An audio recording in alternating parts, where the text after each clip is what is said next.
तर नमस्कार मित्रांनो, मी तुमची आजी सई। आज मी तुमच्यासाठी घेऊन आलेले आहे एक ट्रॅव्हल ब्लॉग तुमच्या सर्वांसाठी।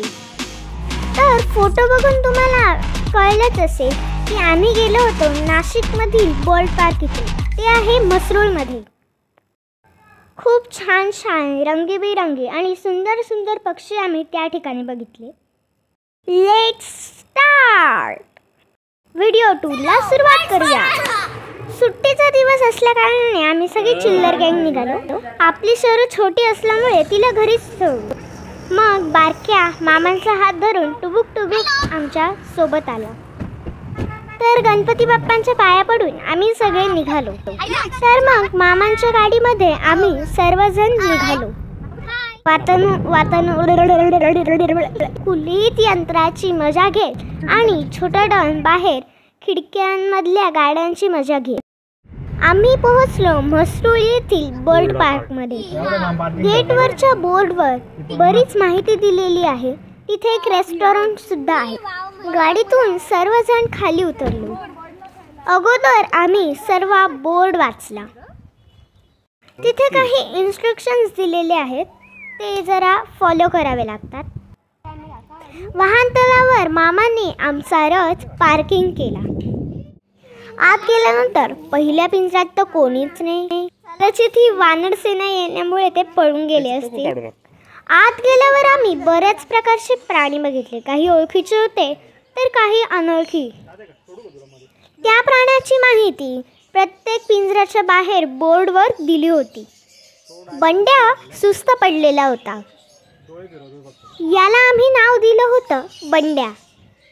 तर त्याला पाहून आम्हाला खतरों के खिलाडीची आठवण झाली। ही एक कोंबडीची एक वेगळी जात होती। ही ऑस्ट्रेलिया आणि आफ्रिकेमध्ये बघायला मिळते। ही बघा किती छान दिसते, कलरफुल। त्यांना खाण्यापिण्याची छान सोय तिथे करून ठेवलेली आहे। आणि या पक्षानंतर आम्हाला भेटला स्नोबेल।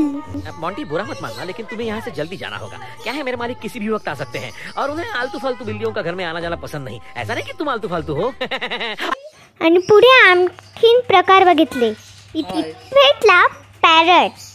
मला आवडणाऱ्या पक्ष्यांमध्ये पोपट खूपच जास्त आवडतो, कारण तो आपल्याशी बोलू शकतो आणि थोडाफार माणसाळलेला असतो।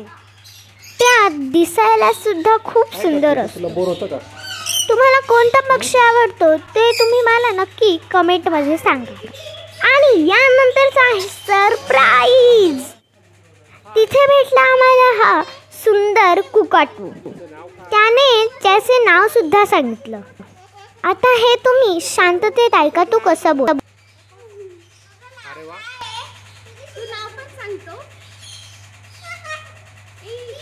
अरे वा,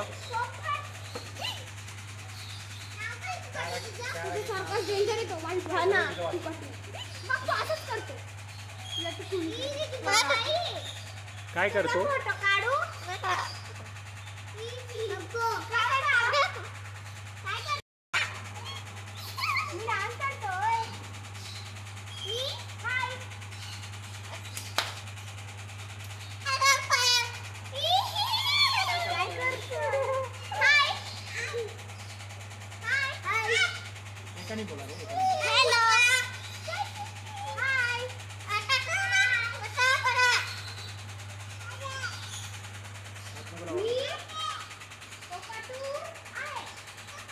हा पोपट ऑस्ट्रेलियाचा असल्यामुळे त्याची भाषा काही थोडीशी नीट समजली नाही।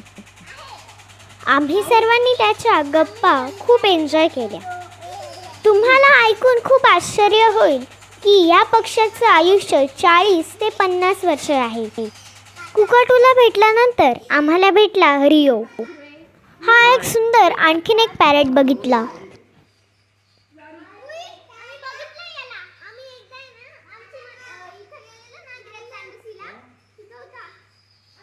त्याची शेपटी सुद्धा खूप लांब होती आणि त्याला कलर सुद्धा छान होते।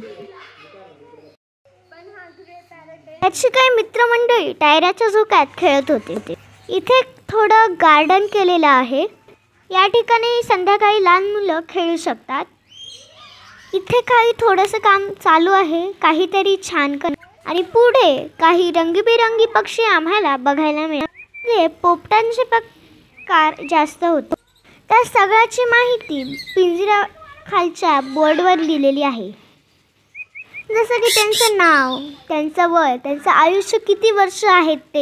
मला फक्त एका गोष्टीचं वाईट वाटलं, एवढे छान पक्षी आणि पिंजऱ्यामध्ये नको ना. आपल्या सर्वांसाठी निसर्गाने दिलेली ही एक भेट आहे. आता पुढे आला वेगळा सेक्शन. इथे झाडावर तुम्हाला एक माकड सुद्धा दिसेल. हे बदक बघा किती सुंदर दिसतंय. ते त्यांचे खेळत होते. ही एक कोंबडी होती जी जमिनीमध्ये धन शोधत होती. आणि इथे 4-5 कासव पण होते. इतके स्थिर बसलेले हे बंडे मूर्त्याच वाटत होते. फोटोग्राफरने काही फोटो सुद्धा काढले. या कासवाकडे बघून खरंच वाटलं की कासव खरंच शर्यत जिंकला असेल का. पुढे जाऊन आम्ही बघितला जिनिया फॉल. हा एक कोंबडीचाच प्रकार आहे. ही शक्यतो आफ्रिकेत पाहायला मिळते. पुढे झाडावर चढून पण गंमत घेतली. पुन्हा बगळे बघितले. हा एक मस्त सुट्टा पक्षी फिरत होता आणि हा मस्त त्याच्या पर्सनल वॉटर पार्कची मजा घेत होता. बघा किती सुंदर दिसतंय ते. आम्हाला बघून त्याने फोटो काढण्यासाठी 2-4 पोजेस दिल्या आणि पुन्हा खेळायला लागला. आणि आणखीन पुढे बदकाचे प्रकार बघितले. ते सुद्धा आपल्या फॅमिली बरोबर खेळत होते. पुढे आलो तर कबुतराचे प्रकार बघितले. अतिशय पांढरा शुभ्र कबूतर होतं. त्याला छान पिसारा सुद्धा होता. तिथे पण आपल्या कॅमेरामॅनने थोडंसं फोटोशूट केलं आणि आम्ही पुढे निघालो.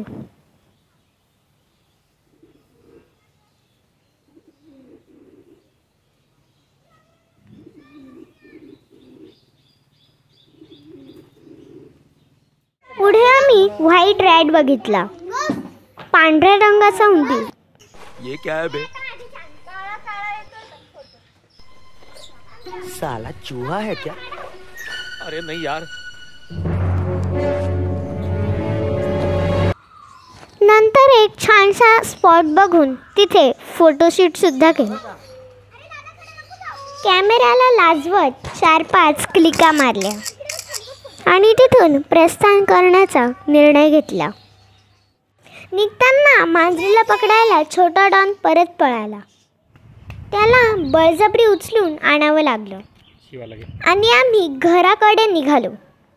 आणि हो, तिथे जाण्या अगोदर महत्त्वाची एक सूचना. लहान मुलांबरोबर जर का तुम्ही जाणार असाल त्यांना इतर कुठेही हात लावू देऊ नका. सॅनिटायझर सोबत घेऊन जा, कारण अनुजला थोडंसं चेहऱ्यावर इन्फेक्शन झालं. ते पक्ष्यामुळे असेल किंवा झाडावर चढल्यामुळे असेल, तर तेवढी काय